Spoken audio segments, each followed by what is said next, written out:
भक्तगणों, आज भगवत गीता का 6ठे अध्याय का शेष भाग आपको हिंदी में गीता के बारे में बताऊंगा। आप इसको ध्यानपूर्वक सुनें और इस चैनल को लाइक करें, सब्सक्राइब जरूर करें। कृष्ण भगवान आपका, आपके परिवार का कल्याण करेंगे। सुनिए। योग सिद्धि के लिए मन को वश में करना परम आवश्यक बतलाया गया। इस पर यह जिज्ञासा होती है कि जिसका मन बस में नहीं है किंतु योग में श्रद्धा होने के कारण जो भगवत प्राप्ति के लिए साधन करता है, उसकी मरने के बाद क्या गति होती है। इसी के लिए अर्जुन पूछते हैं। अर्जुन बोले, हे कृष्ण, जो योग में श्रद्धा रखने वाला है किंतु संयमी नहीं है, इस कारण जिसका मन अंतकाल में योग से विचलित हो गया है, ऐसा साधक योग की सिद्धि को अर्थात भगवत साक्षात्कार को न प्राप्त होकर किस गति को प्राप्त होता है। यहाँ अयत्य का अर्थ प्रयत्न रहित न करके असंयमी क्यों किया गया। पिछले श्लोक में जिसका मन बस में नहीं है, उस अशेतात्मा के लिए योग का प्राप्त होना कठिन बतलाया गया है। वही बात अर्जुन के इस प्रश्न का बीज है। इसके सिवा श्रद्धालु पुरुष द्वारा प्रयत्न न होने की शंका भी नहीं होती। इसी प्रकार बस में किए हुए मन के विचलित होने की भी शंका नहीं की जा सकती। इन्हीं सब कारणों से प्रयत्न न करने वाला अर्थ न करके जिसका मन जीता हुआ नहीं है, ऐसे साधक के लक्ष्य से असंयमी अर्थ किया गया है। यहाँ योग शब्द किसका वाचक है, उससे मन का विचलित हो जाना क्या है एवं श्रद्धायुक्त मनुष्य के मन का उस योग से विचलित हो जाने में क्या कारण है। यहाँ योग शब्द परमात्मा की प्राप्ति के उद्देश्य किए जाने वाले सांख्य योग, भक्ति योग, ध्यान योग, कर्मयोग आदि सभी साधनों में होने वाले समभाव का वाचक है। शरीर से प्राणों का वियोग होते समय जो समभाव से या परमात्मा के स्वरूप से मन का विचलित हो जाना है, यही मन का योग से विचलित हो जाना है। और इस प्रकार मन के विचलित होने में मन की चंचलता, आसक्ति, कामना, शरीर की पीड़ा और बेहोशी आदि बहुत से कारण हो सकते हैं।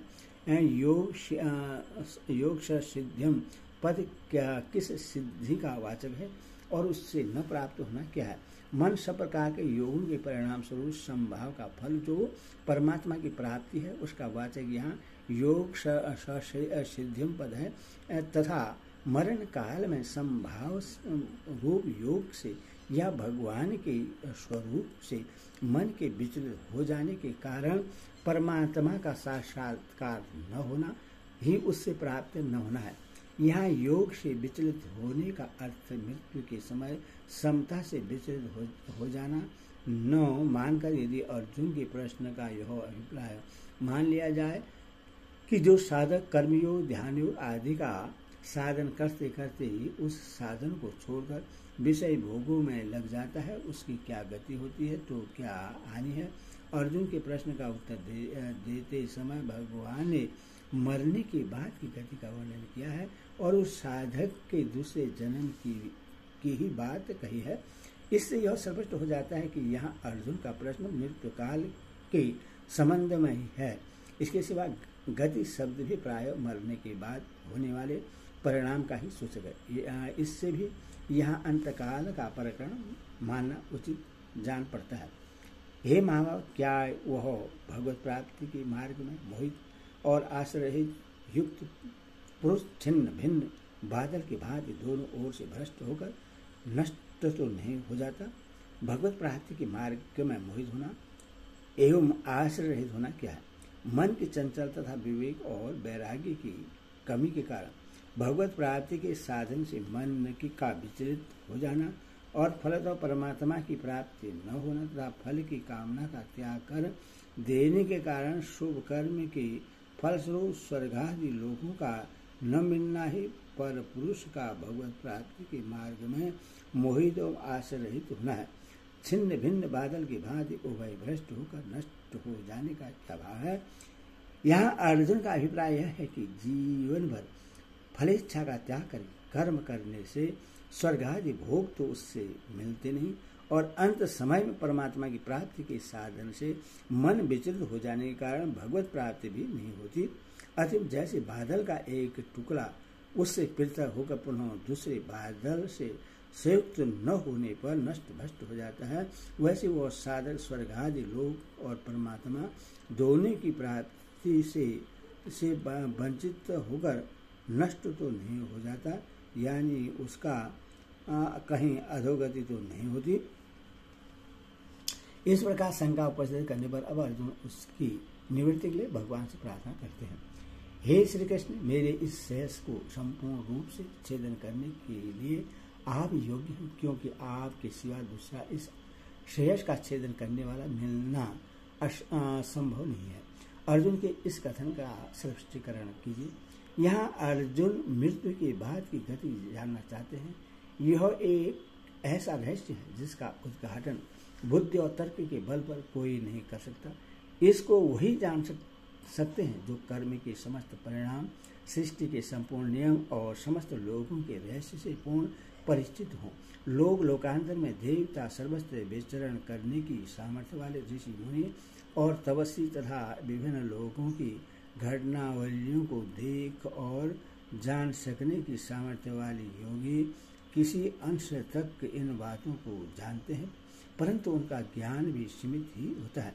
इसका पूर्ण रहस्य तो सबके एकमात्र स्वामी श्री भगवान ही जानते हैं। भगवान श्री कृष्ण के प्रभाव को अर्जुन पहले से ही जानते थे।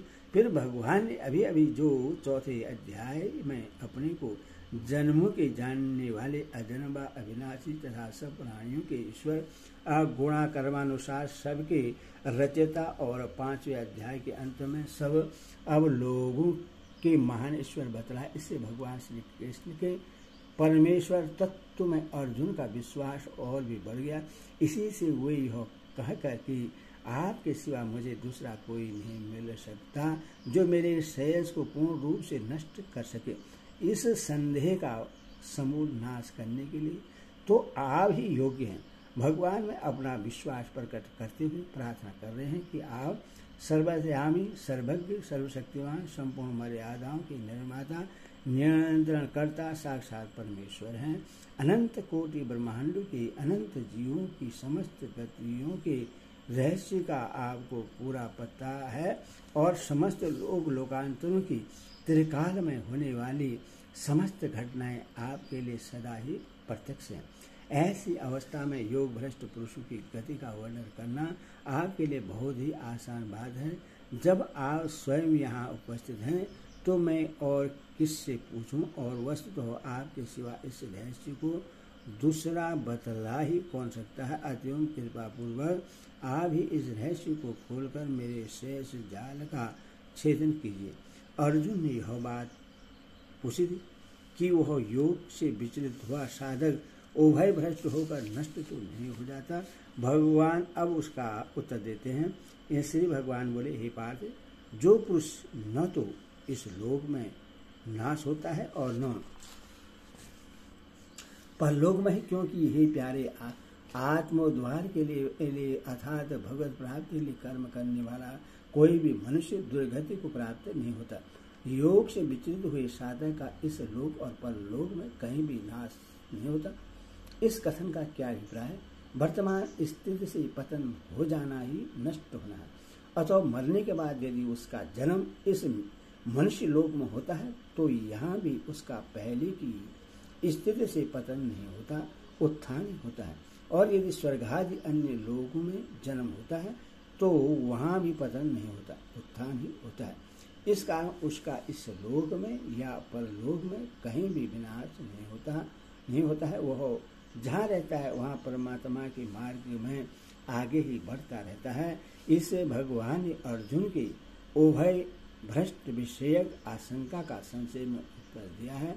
अभिप्राय यह है कि वह न तो इस लोक या परलोक के भोगों से वंचित रहता है और न योग सिद्धि रूप और परमात्म प्राप्ति से ही वंचित रहता है।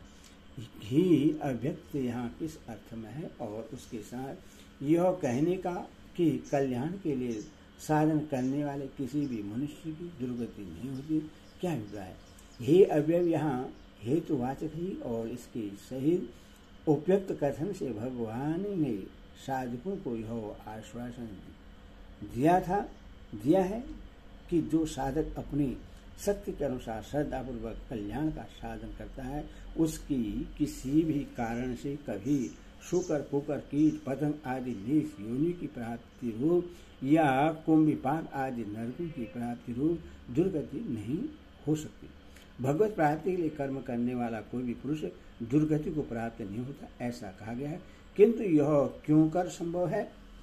क्योंकि मनुष्यों के पूर्वकृत पाप तो रहते ही हैं, उसके फलस्वरूप मृत्यु के अनंतर उनकी दुर्गति भी हो सकती है।